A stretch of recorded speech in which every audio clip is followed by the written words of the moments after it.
IFM News. IFM News. IFM News. Lokal. Idol Joanen, come in. Naipaayat ti Sustainable Livelihood Program Assistant kaweno SLPA kadagiti ti upatagasod polo-polo ket talo a benepisyaryo manipo diti ili ti Vintar. Agdagop ti 8,690,000 pesos ti balor wenno kantidad at ti naibunong kadagiti nagduduma nga asosasyon. Indawluan na ti Department of Social Welfare and Development, SLP Ilocos Norte, ti distribution, iti Vintar Auditorium. Pinagyamanan pa ni Mayor Richard Degala, itagtultuloy a panangipaay ti Congressional Office, itinayon manen apuunan, iti residente, tiniti apan nakapili, iti Vintar kas kaunan amin nga ili, iti probinsya ang nakaimplementaran ti programa, nang nangruna dito'y umuna a distrito.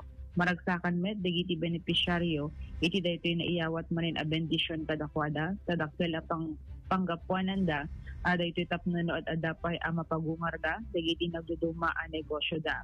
Malaksi diti Sustainable Livelihood Program Assistant, ket negadan pay anay sayang si Capital Express Caravan, ket arig na kasla fiesta iti napasamak, iti kinado dagiti na ipuyat a benepisyo kadagiti umili. Napalaos met ti panagyaman dagiti naraway at tao, iti panakaipang pangrunadaan ay payan itulong manipod iti nagduduma a sektor. Kasa fiesta, Idol Joan? Apay nagaduda at maki... Ikinaado nga tao, hindi kalman, iti Vintar ket kasla fiesta. Mayat man ano kas pagarigan kat ado digiti kakailyan tay nga rod ti na benepisyaran ditang ibentaren Idol Joan sa pasapot lang ti na ited nga SLPA.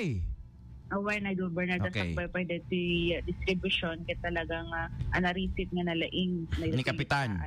Oo, kinita na imbag.